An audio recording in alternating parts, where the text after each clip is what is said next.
Hi and a very warm welcome to this week's Cleaning Coach vlog. Today we'll be discussing part 3 of what you need to include in your employee contract to make sure that your employees know the rules and regulations that they need to follow in your company to make running your business so much easier. So we'll definitely recommend that you watch part 1 and part 2, and then next week will be part 4 to get the basics into your employee contract. Remember to watch the video all the way through. Today we'll be discussing confidentiality information, data protection, company property, and right of search. And if you've never heard of me before, I'm Ilse Whiteman, the cleaning coach, and I am the creator of the Customer Magnet System, a system that helps you, once you've worked so hard to get that customer, for you then to turn that customer into a raving fan that will refer you over and over again. If you haven't already, remember to download my free roadmap. It's proven steps to get more customers on a more consistent basis, so you don't ever get to the scenario where you have too many customers and not enough staff to cover them, therefore you're letting customers go. The first one we'll discuss today is confidential information.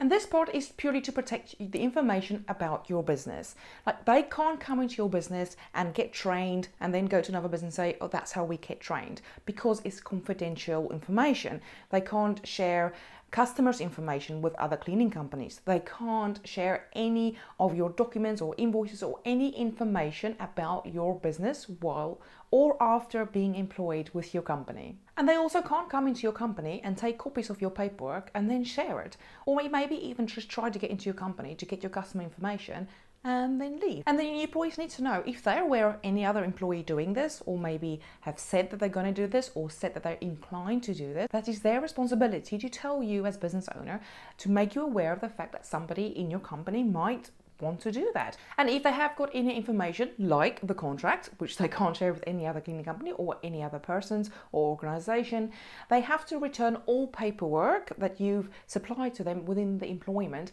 back to you after the employment is terminated, and they are not allowed to sell the copies or give this information to anybody else. Point 2 we'll be discussing today is data protection. You can't come into your company and get data from your employees to actually sell or give to another organization. So they can't come into your company and then they get all that information they need, and then they go back to another cleaning company and say, oh, these are all the employees that work for them. So basically you're protecting the data, and you need to let your employees know that you have to protect this data. If you've got all your customers' information and the addresses and the phone numbers and the alarm codes and all that kind of very, very personal data, if you have that on your computer system, which you will have, that is protected by a data law. So if there's any information or the sensitive data information that you hold about maybe mental health or criminal history or race or ethnic group, that is all protected within your company and nobody's allowed to say anything. So if you, for instance, got an administrator or a manager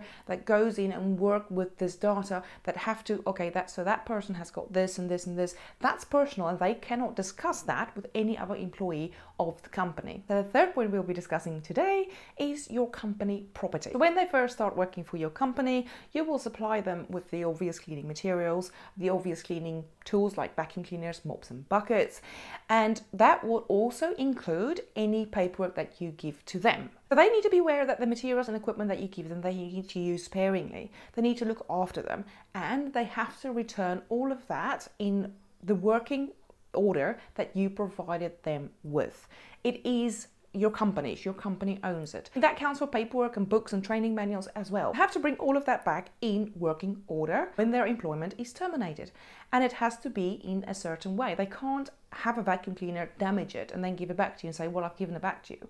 It needs to be in working order still, because it was in working order when you gave them, and they need to be aware that they need to treat these hoovers and mop and buckets a certain way, because obviously they need to look after them, and they need to use materials sparingly. They can't use loads and loads of chemicals all the time, because it will cost your business money. So remember, when you train them as well, train them how to use the product and how much of the product they need to use. And this will also count for customers' property.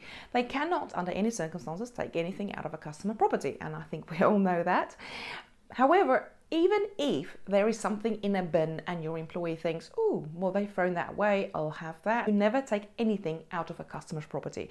Even if they've thrown it away and you think, oh, well, that's rubbish, so I'm going to take it because it's in good order. Sometimes you might be tested and a customer might put something in the bin deliberately just to see. It is still classed as removing it from a customer's property, and it will still be classed as stealing, because you are removing, even if it's in the bin, something from that customer's house. So just make sure your employees are aware that they cannot take anything, even if it was in the bin, out of a customer's property. Remember to comment cleaning boss down below if you agree. And all employees are responsible for their own property. If they take their own vacuum cleaner to a job and not use the one that you supply to them, then it's their responsibility. They can't call you up and say, oh, but I took my own vacuum cleaner and now it's broken, you have to buy me a new one. It's their responsibility to look after it. The fourth point we'll be discussing today is the right to search. Why do I need right to search in my employee contract? And it's just to protect your business. If a customer ever says, oh look, I think this or whatever is missing from my property and I think the cleaner's taken it, you're just telling your employee that you have the right to search them. Now in all cases they might not have taken any items, however it's just law that you tell them that you do have the right to search them. If a customer says they've taken something, very rarely is the employee going to open up and say, oh yes, sure, I've taken that. So you as a company owner have the right to search to protect your customer and to protect your business. And the right of search will apply to them and their vehicle, whatever they're using at the time when they were at the customer's property. So, and if they ever need a personal search, and I really hope you don't ever get to that scenario where you have to do it, but you can have a witness present and so can your employee, just to make sure you're protected. And also the employee can actually say that they don't want to be searched, and obviously you know there's something iffy going on there.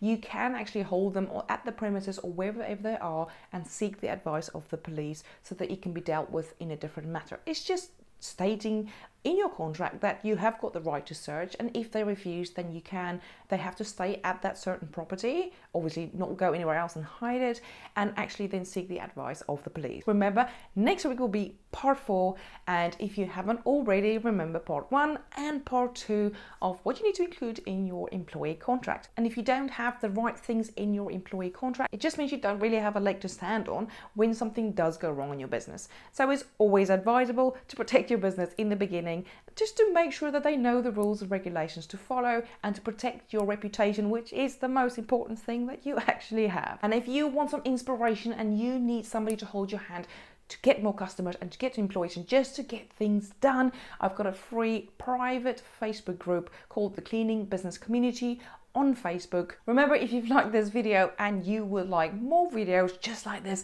remember to give me the thumbs up, subscribe to my channel and press that bell to get notifications when my next video is released. So that's it for this week, guys. I will definitely see you next week, same place, same time. Bye!